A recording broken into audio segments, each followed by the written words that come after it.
This is the Ethiopian Bible, the very first and only Bible known to mankind for thousands of years, with no New Testament scriptures in it and with melanated God, angels, and characters in it. Hundreds of years later, the Romans got a hold of this Bible. It was repackaged up with a New Testament scriptures in it, with a Caucasian God and Caucasian characters. And this is the Christianity religion that they use to conquer melanated people all over the earth, colonize them, enslave them, and subjugate them. No longer allowed to worship the gods of their ancestors, they were now forced to worship a God that looks exactly like the people who have brutalized them, enslaved them, amputated them, raped them, fed their children to alligators, and all sorts of evil things. Their New Testament scriptures condones this type of behavior and treatment towards other human beings. How can evil give you God? So this is the Ethiopian Bible. It is 88 books in total. This is the complete Apocrypha, which means it is the Bible plus additional readings. So this includes books like Jasher, the Book of Enoch, the Book of Noah, the Jubilees, the Luminaries, all those things that were conveniently forgotten or lost that we were not taught. Now this is in the Book of Noah, which I was reading this morning, and I have to share what I found. So the Book of Noah goes into a lot more spiritual aspect of what was going on during his time, things that he went through. He, was crying out to his grandfather Enoch. Enoch came down, talked to him. They're talking about the flood, about why the flood happened, because they have learned all the secrets of the angels and all the violences of the Satans and all their powers. They were practicing sorcery and witchcraft and all that stuff. But this is the coolest part. So it says, and in those days the word of God came unto me. So here God is talking to Noah, telling him about the flood. And it says here highlighted, and now the angels are making a wooden building. And when they have completed that task, I will place my hand upon it and preserve it.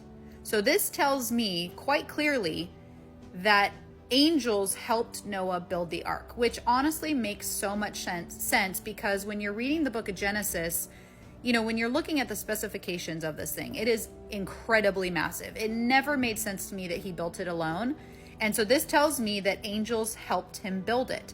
God goes in here, down here, tells Noah how he's going to bless his seed so that he can be fruitful and multiply all over the earth. Now, I'm going to leave you with this question, number 4. And he will imprison those angels who have shown unrighteousness. So is he referring to the angels that built the ark, built the wooden building? If so, these had to have been the fallen angels because they showed unrighteousness. So my next question is, did the fallen angels build the ark and then God used it to his good and his glory, which he does all the time? He takes what Satan does and he turns it around. So were the fallen angels trying to escape the flood? Y'all wanted to go down this rabbit hole? Let's do it. Let's talk about the Ethiopian Bible. Now, I got mine off the TikTok shop. This is the whole thing. It's 1,300 books. This is the oldest Bible ever. Okay, follow me. A lot of people think Christianity originated in Africa. It actually didn't. And a lot of people think an Ethiopian man wrote the Ethiopian Bible, and they actually didn't. The person who wrote the Ethiopian Bible is a person by the name of Abba Garima, and it was a Roman man. And legend is he wrote this whole thing in an entire day because God wanted him to get the message out there to the Ethiopians so bad. So he kept the sun up until Garima was finished writing it. So the Ethiopians actually didn't write their own Bible. Also, another question people usually ask, is Ethiopia the homeland or the beginning of where Christianity started? Again, the answer is no. Actually, Christianity started in a Greek man by the name of Frumentius. He traveled to Ethiopia around the 4th century, converted their king to the Christian religion, and that is how Ethiopia became a Christian nation. And Frumentius was known as Abuna, meaning our father. And I bet you're wondering, is Ethiopia the oldest Christian nation in the world? Then who is? Armenia. And where is Armenia at? Europe. Do you want to know why the Ethiopian Bible has 88 books compared to the Holy Bible's 66 books? Buckle up, because this was one of my favorite things to learn when researching biblical history. First of all, the Holy Bible that is everywhere now in multiple different translations was assembled by the Catholic Church, which has been corrupted since the beginning. That's not even the interesting part about all this. What makes Ethiopia so special that they would have their own version of the Bible that would be more complete and more accurate than the one the rest of the world uses? Now, Christians who read the Bible don't get a clear answer to this, but there is almost an Easter egg in Scripture that'll point us in the right direction. In the Book of Kings and Chronicles, we see a character named the Queen of Sheba. Sheba was a kingdom that was around in biblical times that stretched through parts of Africa and Arabia, modern-day Ethiopia. Now, the Bible tells us that the Queen of Sheba came to visit King Solomon to test his wisdom. She stayed for a time, and then when she left, Solomon gave her whatever she asked. What the Bible doesn't share is that the Queen of Sheba actually had a child with Solomon, a son. This son and heir set up the Solomonic dynasty in Ethiopia. That entire region was introduced to the Hebrew God, the texts, and their faith, their religion, was established outside of Catholic control. What is absolutely insane is that the Solomonic dynasty reigned in Ethiopia until 1974. 1974! The Holy Bible that we have, created by the Catholic Church, was absolutely corrupted by the pagan influence of the Catholic Church. It was to control the information that people have access to. I promise you, the Ethiopian Bible is way more accurate and complete. It has so much valuable information. I've posted a link below if you want to get yourself a copy of the Ethiopian Bible and start having access to this lost knowledge. But if you don't want to read it yourself, you can follow along because I'm going to start sharing more and more truths. So y'all, let's talk about why we say Ethiopia is the biblical land. When you deal with the Horn of Africa, Ethiopia, you're dealing with a history that connects to the Bible in so many ways. It's crazy how people deny it. But in the late 1900s, they had an operation called the Operation of Moses that was set up by America and Israel. And it was to take Ethiopians from Ethiopia and bring them to Israel. Ethiopian Jews. Now, Ethiopian Jews didn't migrate to Ethiopia. Ethiopian Jews was already in Ethiopia. So for you to have this operation, and this thing going on, and people know nothing about it. And a lot of these documents were just released in the 2000s. So when we say Ethiopia is the biblical land, y'all, all the higher ups, I wouldn't say all, but majority of the higher ups, they know these things. We don't know these things, so we can't fight for these things, so we can't never win the fight. Or we can't even play the game if we don't know stuff like this. You can't even, it's like you walk into the court and you watching everybody else play. That's what we doing. We watching everybody else play. But we can't play the game because we don't know the simple truth. The throne of David is in Ethiopia. The Bible come from Ethiopia. The first paintings of Jesus come from Ethiopia. The Solomonic dynasty come from Ethiopia. So when we say these things, they are so far-fetched from our people and our so-called conscious community to where what? We can't play the game. So how we gonna win if we can't play? So you wonder why we not winning. So if you're seeing this, we live. Come join us. Let's talk about it. Peace. If Christianity is a white man's religion, then why did it exist in Ethiopia before slavery? It was brought there by the Romans or Italians. Now, I mean actually one Roman person, so not Rome as itself, one Roman person, a Roman missionary. So Frumentius, he was a Syrian Christian, likely from Lebanon, the Roman Empire area. And he ended up in the kingdom of Aksum under the lead, I think, of King Exana around the Ethiopia area. Now, when he ended up there, I think he was made a servant under that king, and it was said that after that he would tell him that, and then he took a liking because it was similar towards Waka, So inside polytheism that many of the African countries practice, there's always going to be like one central god. That's, you notice that in even Hinduism, there's going to be one center god, and then there's different types of gods that, you know, they either support or they're different characteristics of that one main god. So because it was similar, he adapted it to his, or adopted it in his country.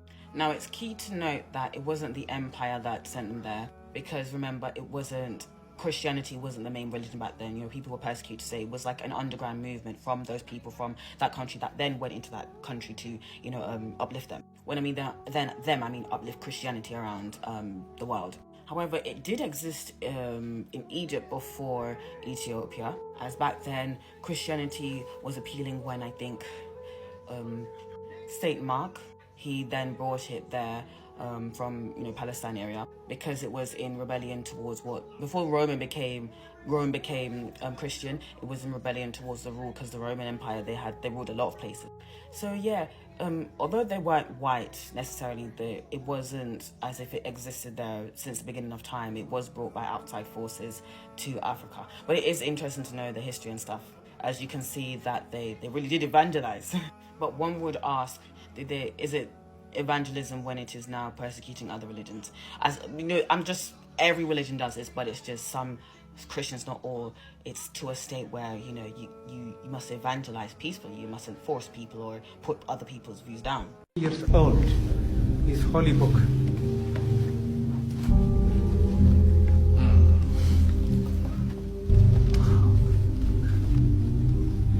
Saint George slaying the dragon. Here is the Virgin Mary, the Black Madonna, Black Jesus. Yes. Later on, after division of Europeans, from black changed to white Virgin Mary. I can show you both painting even here inside. The original one is the black one. Yes. Black Jesus.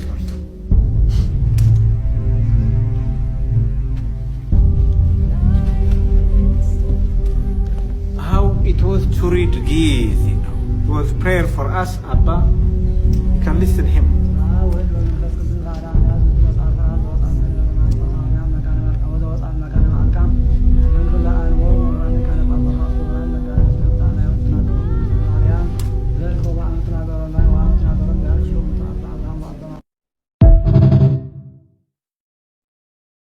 Bible in its context, it's not a Christian book. The Bible in its nature, it is a Catholic book, which was edited and given to us in the context in which it is. The original Bible, the Vulgate translations, the Ethiopian translations, would have more books that are inside that book than what we have come to receive. And the Ethiopian Bible is taken from the Book of the Dead, which is the Book of Egypt, which is actually the Book of Life, where the images of the Book of the Dead have been moved into the Bible. And by nature, the Book of the Dead, which is the Egyptian Bible, the original one, the Book of Life, you can find it, by the way, you can Google it and buy it for yourself, is more than 3,000 to 4,000 years older than the Bible itself. So the 6,000-year creation story only speaks of the Jewish nation in terms of its genesis, but it's not the genesis of humanity, because by the time Moses came into existence, nations were alive. Okay. We have a life beyond the Bible. Even when you come to the story of Cain, when he has killed his brother, in the book of Genesis, he says, when I go to the east, they will kill me.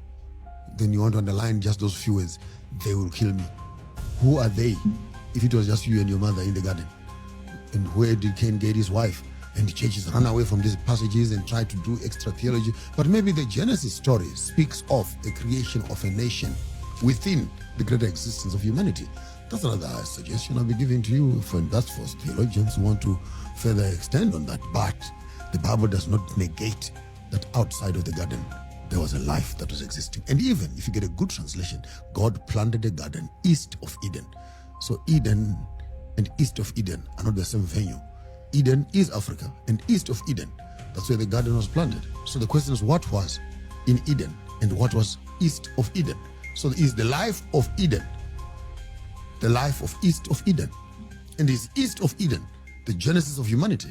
Or Eden is where humanity is, but in the fall of humanity, then Genesis 1 comes, when God now intends to build a genesis of another species within the greater species of humanity. But no ways does Adam's life account for Cain's wife. Ethiopia of the Bible one could have. Well, one it has all the books that they removed afterwards. Like, why am I supposed to listen to the Council of Nice, like these old men that gathered together and decided what future generations were going to know and what they weren't going to know?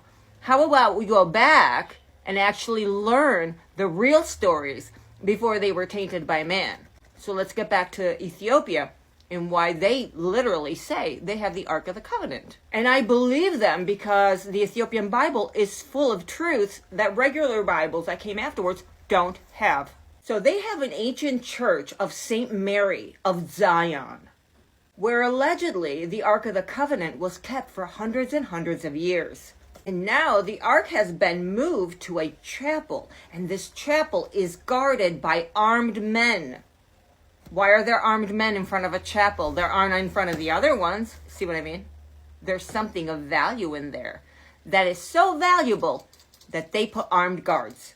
The entire town is an armed camp, and they are protecting what they believe to be the Ark of the Covenant. Joe Rogan in a podcast was like, well, maybe somebody should go down there and check it out, see what's going on. They won't let you. Have you lost your mind? They won't let you. They will not let anyone, even reporters, get even close to it. If you'd like to learn more about the Ethiopian Bible and learn extra truths that other Bibles don't tell you, I got mine, well, the first one. Then I ordered a special book just of that. But I was introduced to it from a book called The Lost Book of the Bible, and I got it on Amazon. Once I saw what was in it, I actually ordered the complete Ethiopian Bible. And for me, it's a very important book, and it goes hand in hand with the Dead Sea Scroll book that I got. You think that the Ethiopians have the Ark of the Covenant? I mean, it would make sense. This one's got me shook. James Version, Psalm 82, 4. Deliver the poor and needy, rid them out of the hand of the wicked. Ethiopian Bible, Psalm 82, rescue the weak and needy, deliver them out of the hand of the wicked. The King James says, deliver the poor and needy. The Ethiopian says, rescue the weak and needy. King James Version, Psalm 82, defend the poor and fatherless, do justice to the afflicted and needy. Ethiopian Bible, Psalm 82, defend the weak, the poor, and the fatherless. I almost missed the part that said maintain the rights of the poor and oppressed. Why would they remove that in the King James Version? Please. So the King James Version says defend the poor and the fatherless. The Ethiopian Bible says defend the weak, the poor, and the fatherless. So King James didn't want to protect the weak and defend the weak. What did he do with the weak? Did he pursue them with the maximum force of the law, removing life, liberty, and freedom from those who disagreed with him? I think so. Everything that I find shows that he committed the wicked. King James has kept thousands of people from being willing to read the scripture and connect with Christ because of the atrocities he committed. My good news for you is there is a path to scripture, to Christ, that is without having to go through King James to get there. Don't let King James stop you from finding Christ. There's an Ethiopian Bible linked below. You can pick up yours. It has God's name back in scripture. It has the full 88 books. It was not edited down by the kings of the past. It is for the people. It is expensive. So if you see it for less than $99, it's a good deal. It's big. It has the audio book. It's got the missing Apocrypha. It's got the books of Enoch, the fallen angels, the Nephilim. It's got the books of Jubilee, which is debt forgiveness. The king wouldn't forgive debt. He wanted lifetime taxation without representation. That's why in America we have Jubilee and can go bankrupt every 7 years. That's a Jubilee principle. So hey family, we all know that the Ethiopian Bible has more books included inside than any other canon, right? However, here's the interesting thing. We trust the Ethiopian Bible, but what we have to remember is that unless you can read Ge'ez, the ancient Ethiopian language that Bible was written in, you aren't reading the original. I have the Ethiopian Bible. I have one of two versions of it.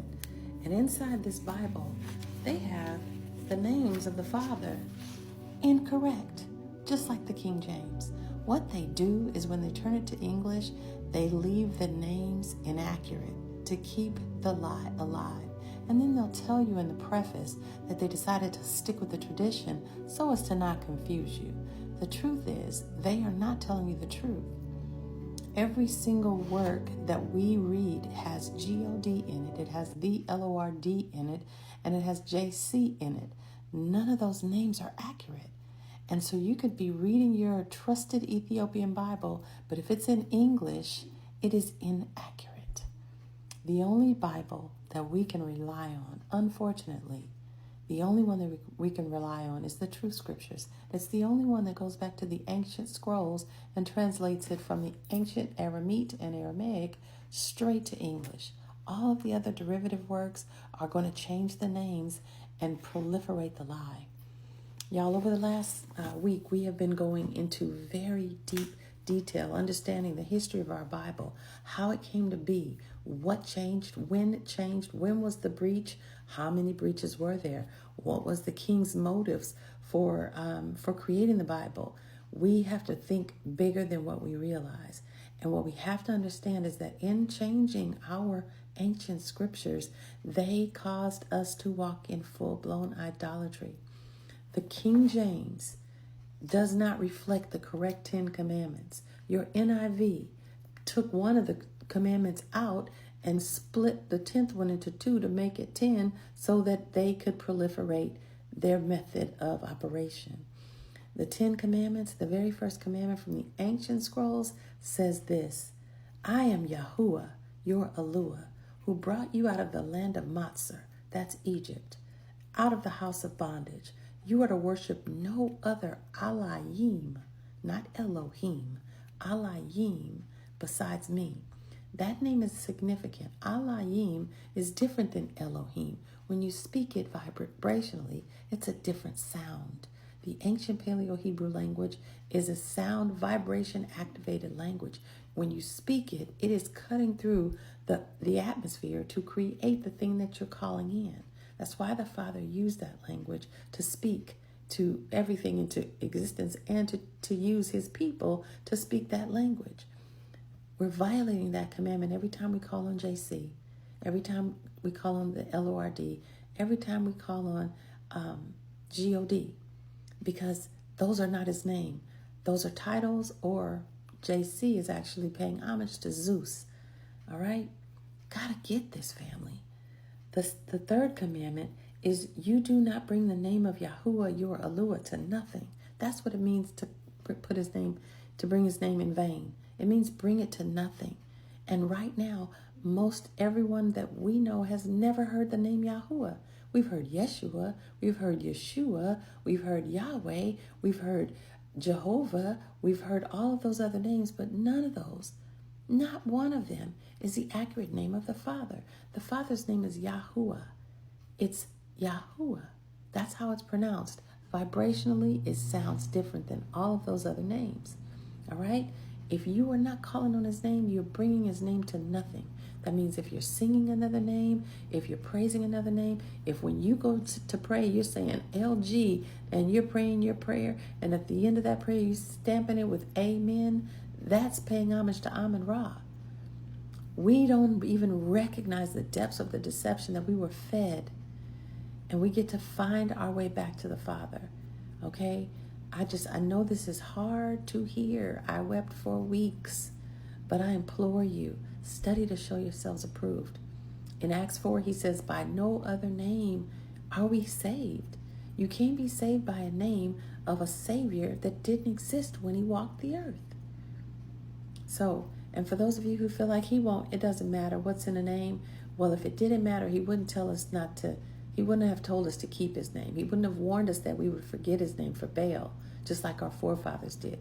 He wouldn't say over and over and over again, 6,800 times in the Bible, I am Yahuwah. And they took it out. And they changed all the names of all the prophets because Yahoo was in their name too.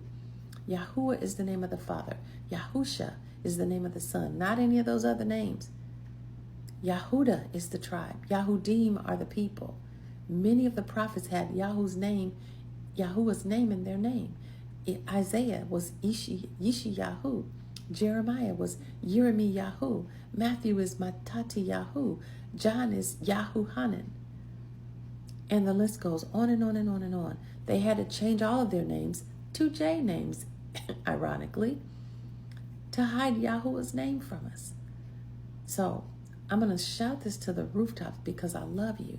And I know it's hard to hear, but it matters to him. It matters because there's no other name that could save us, family. And yes, that means that all the people who went before us that didn't know his name, that didn't hear his name, it's a harsh reality, but it's truth. The third commandment has another little caveat that we got to hear. It says, you do not bring the name of Yahuwah, your Eluah, to nothing.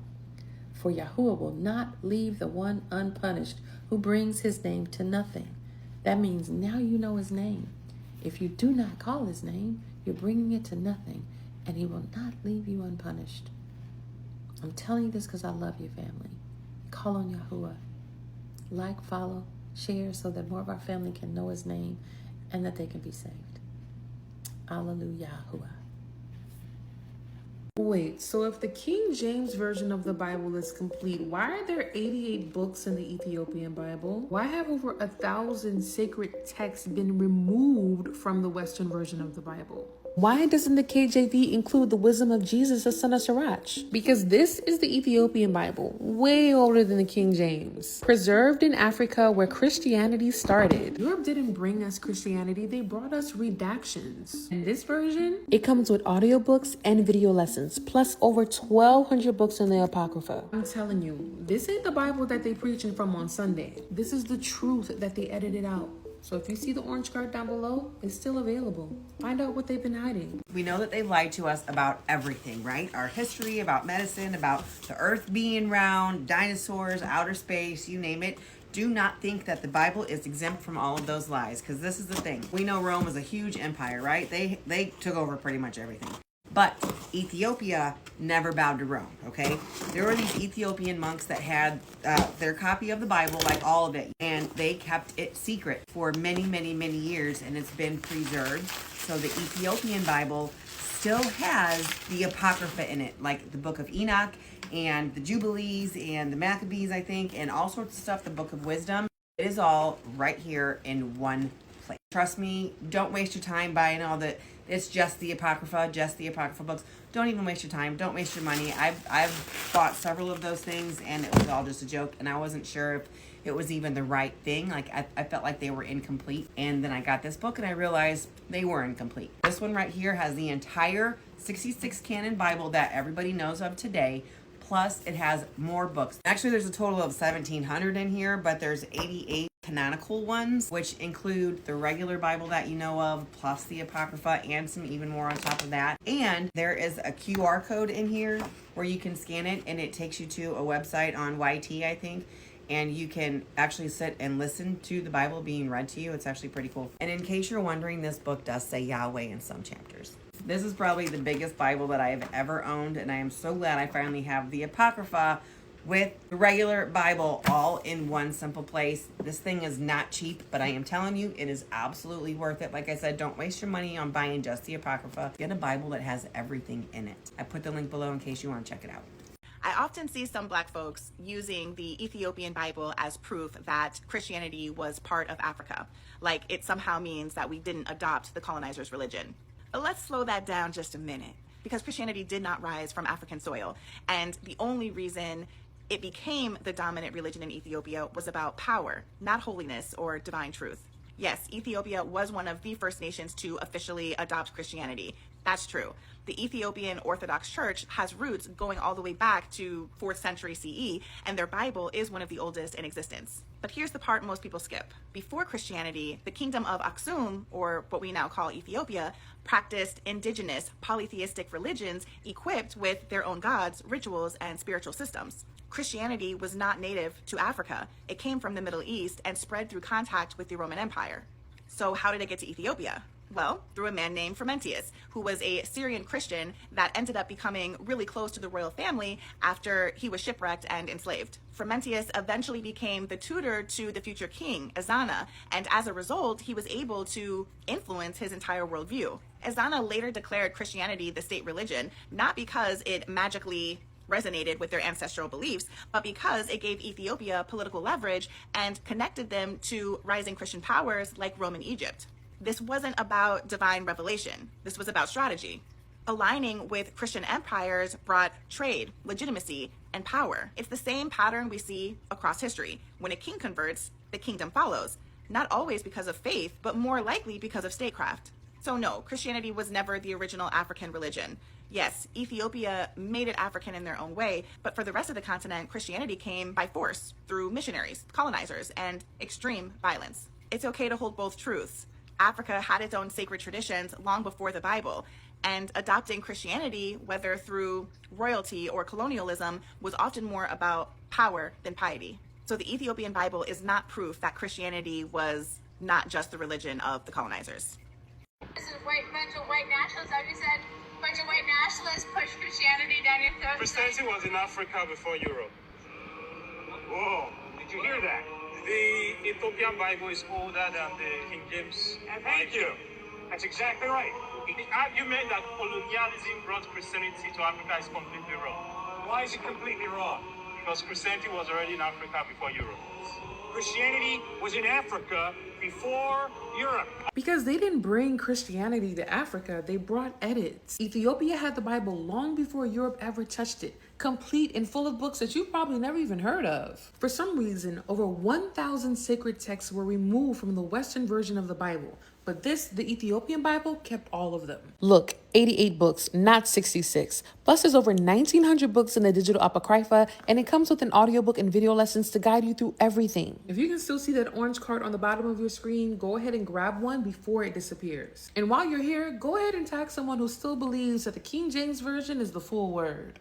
No, the Ethiopian Bible was not written by a black man. It was written by a Roman man. A Roman man by the name of Abba Garima. This band kidnapped an Ethiopian boy on a voyage to the kingdom of Aksum. The Bible don't talk about hair of wool for no reason. Then when he arrived, he told them how he had a prophecy and he had 24 hours to write it out. Mind you, the Romans and Greeks have big beef with the Ethiopians because they were the first dynasty of Egypt, the Scorpion King, Narmer. Like they got big beef. Like at that time, the richest people in the world, you had Genghis Khan, you had Greek leaders, and you had African leaders, Chinese. It was crazy at this time. At this time, anybody could be a king. Anybody could be a leader. All you need is money and a good fairy tale, and you are able to be a king and a leader.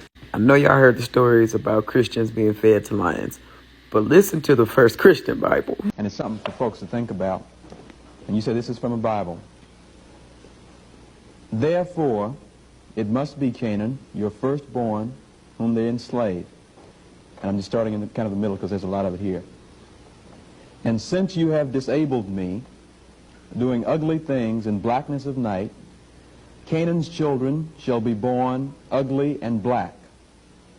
Moreover, because you twisted your head around to see my nakedness, your grandchildren's hair shall be twisted into kinks, and their eyes red. Again, because your lips jested at my misfortune, theirs shall swell. And because you neglected my nakedness, they shall go naked. And the rest of this stuff is underlined, and this is a quote from the book. So Abba Garima kidnaps a little Ethiopian boy, says, hey, you're going to be my slave, but not only are you going to be my slave, you're going to be my assistant. You're going to be my first bishop. I have a prophecy from everything that I've learned here in Africa, and I'm going to write it out into a book. He writes the Ethiopian Bible. And his first bishop, his first prodigy is Saint Frumentus, the hair of wool. This man, Saint Ethiopians are not on, they're African, but they're a mixture of Middle Eastern. They have Jewish blood. Israel is where it used to be in Africa. If you look at the old maps, Israel used to be in Africa. Like, so the Bible's literally talking. This man was described like, for Saint Francis was literally adding himself to the Bible, to this guy's writing. Dead ass. I kid you not. But they don't teach you this in high school, because high school is so you can get into the work field, and college is so I think you can really better yourself. You know, when I said that taking a DNA test is so important, I definitely recommend it, because like, we're all being lied to, people. So when Europeans got word that Africans were converting into Christianity, they're like, yo, we took over Africa. We're going to split this motherfucker up. But anyway, let's go back in time to this motherfucker, Christopher Columbus, who did not discover America first. He came to North America, but he didn't discover it. He wasn't the first pirate, like, for fuck's sake. And did you know Christopher Columbus was Italian? I kid you not, bro. He's Italian, bro. He's an Italian, bro. Hey, if we got beef with anybody. But he also used Christianity as a way to take over the Caribbeans. Everywhere he went, he used religion as a form of manipulation. As did all European settlers who came across dark people. They would use the Bible as a way to get what they wanted out of them. You think tall, dark, and handsome is really about a black man, or really it's about an olive man, a man that's Italian. Europeans knew to burn books, burn education. They knew to do all this. So the Europeans is working together. They got their boats. They're like, this book says we can have black slaves. And, you know, they get slaves from all across the world. They bring them to the Caribbean islands. They bring a slave that knows about the Saint Frumentus. And this is why you see Jamaicans talking about Jah. Praise Jah. They are literally talking about the first bishop. They don't know what white man that the Christians is talking about, but they're talking about the first bishop. They're like, yeah, we know who he was, but he was just a saint. He wasn't born from a virgin. And he was also taught everything. Like, it's crazy. The real truth to it is really dark, and they don't teach you this unless you go to college, but you can look it up on your own. Thanks for watching. Social media is absolutely exploding right now after ancient Ethiopian Bible discussion started going viral worldwide, and people online are suddenly questioning everything they thought they knew about early Christianity, African history, and the origin of biblical tradition. Now the internet is divided, emotions are high, and Black Americans are saying one thing loud and clear. Why were we never taught this growing up? The internet has been in complete chaos after creators started posting videos about the ancient Ethiopian Bible, early African Christianity, and Ethiopian deep historical connection to biblical history. And once those discussions hit TikTok, YouTube, and Instagram, people online became obsessed because a lot of viewers admitted they had no idea Ethiopia had one of the oldest Christian tradition in the world. Others were shocked learning that the Ethiopian Orthodox Church preserved ancient biblical texts and tradition for centuries, while much of the world barely talked about it publicly. One viral creator said, people are just now discovering Christianity existed in Africa long before colonialism.